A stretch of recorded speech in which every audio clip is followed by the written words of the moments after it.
دوستان عزیزم درود و مهر. امروز آموزش یک غذای خوشمزه، کم روغن، راحت و کاملا خونگی. کوفته سکه‌ای که با گوشت و سیب زمینی و سس گوجه نه سرخ میشه نه دردسر داره، ولی عطر و طعمش محشره. اگه دنبال یک غذای سنتی و فوری هستی این ویدیو رو از دست نده. ما نیاز به جعفری داریم که کاملا ریز میکنیم و بعد 2 عدد پیاز رو باید با دنده ریز رنده کنیم و بعد 70% از آب پیاز رو بگیریم.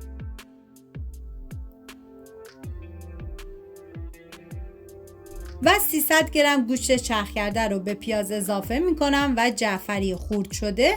ادویه هم شامل نمک، پودر گشنیز، زردچوبه و فلفل سیاه هستش. کاملا ورز میدم و بعد به مدت نیم ساعت میذارم داخل یخچال و بهتون پیشنهاد میکنم که این غذای خوشمزه رو درست کنی که عطر و طعمش آدم و یاد قدیم و مادر بزرگا میندازه. و ما نیاز به سیب زمینی و گوجه و پیاز داریم که سیب زمینی رو به صورت ورقه‌ای برش میزنید و اینکه نه خیلی کلوف باشه و خیلی نازک، و اینکه تعداد سیب زمینی و گوجه و پیاز بستگی به تعداد نفراتتون داره. این تعداد مقداری که من داخل دیسکریپشن نوشتم برای 5 نفر در نظر گرفته شده. شما بر اساس تعداد نفراتون باید کم و زیادش بکنید. همه رو به صورت حلقه‌ای برش میزنیم و بعد میذاریم کنار. حالا گوشتای چرخ کرده که دیگه آماده شد و طبق تصویر آماده کنید.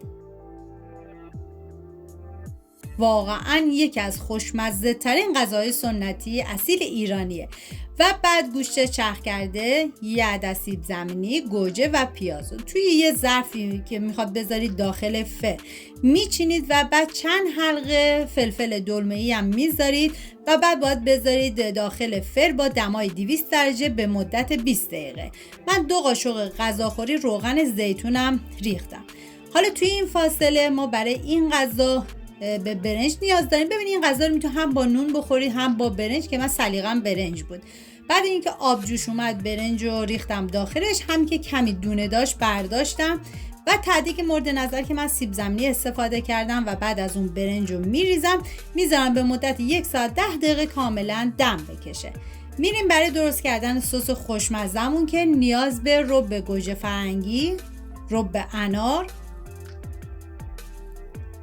و نمک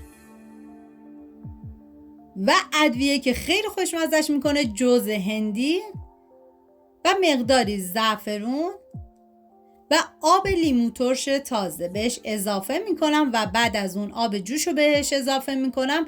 کاملا هم میزنم تا با هم دیگه مخلوط بشن.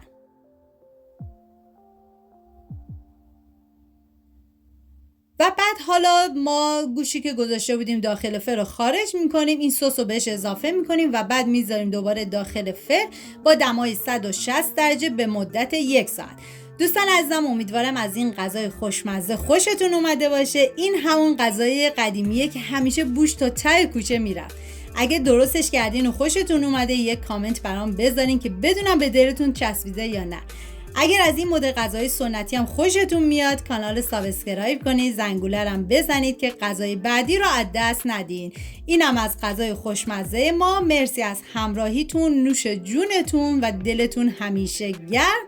تا یه خوشمزه دیگر، بدرود.